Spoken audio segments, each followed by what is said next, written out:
बहुत समय पुरानी बात है। मनकापुर गांव में सूरज नामक एक नौजवान रहता था। उसके कुछ बड़े बड़े सपने थे और कुछ इच्छाएं भी थी। वह चाहता था इस दुनिया में कोई भी निर्धन ना हो, सबके पास खान पीन की कमी ना हो, सब सुख से रहें। साथ ही उसने सुना था हम जैसा सोचते हैं वैसा ही होता है और ये सृष्टि उसे पूर्ण करने में लग जाती है। इसलिए वह इन इच्छाओं के लिए दिन रात सोचता रहता था, लेकिन हुआ कुछ भी नहीं। वह देखता कि दुनिया में सभी एक दूसरे से नफरत करते हैं और दुनिया दुखों और तकलीफ़ों से भरी हुई है। फिर एक दिन उसके मन में नई इच्छा ने जन्म लिया।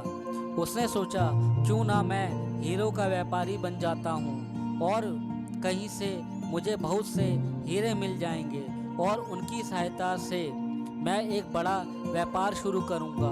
फिर सोचता कि कहीं से एक सेठ आएगा, मुझे कुछ हीरे भी देगा तथा मेरी व्यापार में सहायता भी करेगा। फिर मैं एक दिन धनी सेठ बन जाऊंगा। फिर वह सेठ अपनी लड़की का विवाह मेरे साथ करा देगा, जिससे मैं सुख की जिंदगी व्यतीत करूंगा। जब उसके पिताजी को ये मालूम चला तो उन्होंने अपनी आधी संपत्ति बेचकर 4 हीरे और 4 मोती उसके लिए ले लिए और फिर वह उसे अपने पुत्र को देने गया। फिर जैसे ही उसने वह हीरे और मोती अपने पुत्र को दिए और उसे ये बोला कि बेटा, मुझे जब मालूम चला कि तुम हीरे के व्यापारी बनना चाहते हो तो मैंने अपनी आधी संपत्ति बेच के ये तुम्हारे लिए खरीदे हैं, जिससे तुम अपना व्यापार शुरू कर सको।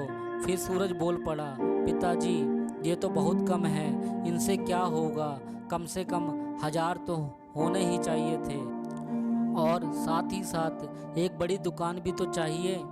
पिताजी बोले, बेटा व्यापार तो छोटे से ही बड़ा होता है, पहले आप एक कदम चलते हो फिर आप चलते जाते हो। लड़के ने पिता की बात मानकर व्यापार शुरू किया।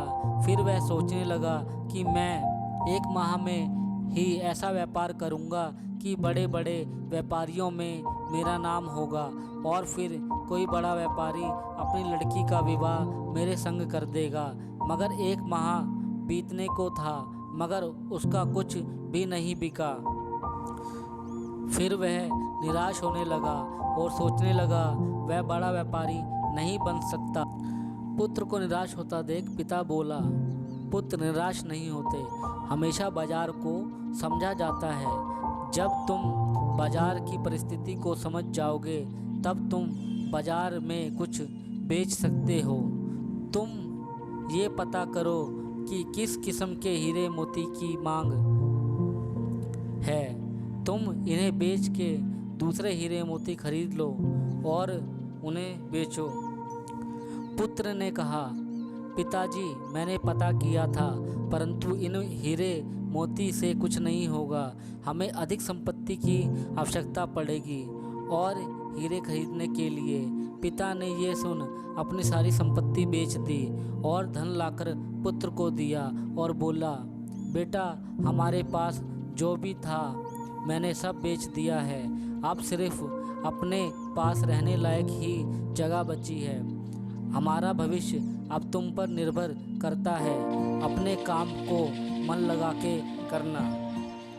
फिर उसने सारा धन एकत्रित किया और उन हीरे मोती को बेच उसने 2 हीरे और 2 मोती खरीदे और फिर से व्यापार आरंभ किया और सोचने लगा मेरे हीरे मोती की चर्चा हर जगह होगी, फिर राजा अपनी पुत्री का विवाह मेरे साथ कर देंगे और मैं सुखी हो जाऊंगा। परंतु 1 महीना बीतने को था, उसका कुछ भी नहीं बिका। वह काफ़ी निराश हो गया और फिर अपने पिता के पास गया और बोला, पिता मैं व्यापारी बनने के योग्य नहीं, आप ये हीरे मोती रख लीजिए। पिता ने बोला, ये तुम ही रखो और एक बार फिर से व्यापार शुरू करो। उसने फिर व्यापार शुरू किया परंतु वह घोर निराशा में घिरा था। वह सोचने लगा अब मुझसे कौन अपनी पुत्री का विवाह कराएगा। फिर उसने सोचा क्यों ना मैं यहाँ से कहीं दूर चला जाऊँ जहाँ मेरे परिवार की जिम्मेदारी भी मुझे ना उठानी पड़ेगी। एक रात वह अपने घर से निकल गया। उसने अपने साथ में एक हीरा और एक मोती लिया और बाजार में बेच दिया, जिससे उसके 6 महीने आराम से कट गए। परंतु उसके बाद उसके पास खाने को कुछ भी नहीं था। फिर वह भूख से परेशान रहने लगा। एक दिन वह भूखा चिल्लाता हुआ पागलों की तरह सड़क पे भटकने लगा, परंतु उसके पास घर जाने के भी पैसे नहीं थे, और यदि वह घर जाता तो किस मुंह से। यही सोच वह एक पेड़ के नीचे रो रहा था। तभी उसने एक आवाज़ सुनी। उसने आवाज़ का पीछा किया। उसने देखा कि एक भिक्षु नदी किनारे ऊंचे शब्दों में कह रहा था, जैसे तुम सोचोगे वैसा ही तुम पाओगे। वह ऐसा बार बार दोहरा रहा था। फिर सूरज बोल पड़ा, ऐसा कुछ नहीं है। मैंने अपने जीवन में सब कुछ चाहा, परंतु कुछ नहीं मिला। फिर भिक्षु बोल पड़ा, तुमने अपने जीवन में सिर्फ सपने ही तो देखे हैं, और तुम्हें सपने ही तो मिले हैं, और तुम सपनों की हकीकत नहीं जानते। आंखों के खुलते ही सपने टूट जाते हैं और कुछ नहीं बचता। इसी प्रकार तुम्हारे सपने भी टूट गए। फिर युवक ने कहा, क्या सपने देखना गलत है? भिक्षु ने कहा, नहीं, सपने देखना गलत नहीं, परंतु सपने वही देखो जिसे तुम पूरा कर सकते हो, जिसके लिए तुम अपना सर्वश्रेष्ठ दे सकते हो, जिसके लिए मेहनत कर सकते हो। यदि तुम बड़ा सपना देखते हो तो उसे पूरा करने की हिम्मत रखो और अपने कर्तव्यों से भागो नहीं। बताओ तुम क्या चाहते हो? युवक ने कहा, मैं एक हीरे का व्यापारी बनना चाहता हूँ। भिक्षु ने कहा, यह तो बड़ा सरल है। मैं तुम्हें एक हीरा और एक मोती देता हूँ, तुम उससे शुरू करो। फिर युवक ने अपना हाथ आगे बढ़ाया और भिक्षु ने उसके हाथ पे रेत रख दी।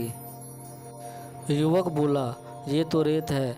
भिक्षु ने कहा, नहीं, ये समय है। जो इसको समझ लेता है वह अनगिनत हीरे बना सकता है। तुम इस हीरे को बर्बाद मत करना। जिस किसी ने भी इस हीरे का इस्तेमाल नहीं किया वह इसी रेत में मिल गया। फिर युवक ने बोला, मैंने समय का ही इस्तेमाल किया था। फिर भिक्षु बोला, तुम्हें हीरे के साथ साथ मोती का भी इस्तेमाल करना होगा। चलो मैं तुम्हें मोती भी देता हूँ। फिर भिक्षु ने उसके हाथ पर एक कंकड़ रख दिया और बोला, ये वो मोती है जिससे तुम अपने बुरे से बुरे समय को भी मात दे सकते हो। युवक बोला, ये मोती क्या है? भिक्षु बोला, ये मोती धैर्य है। यदि समय से काम ना चले तो तुम धैर्य का काम लेना।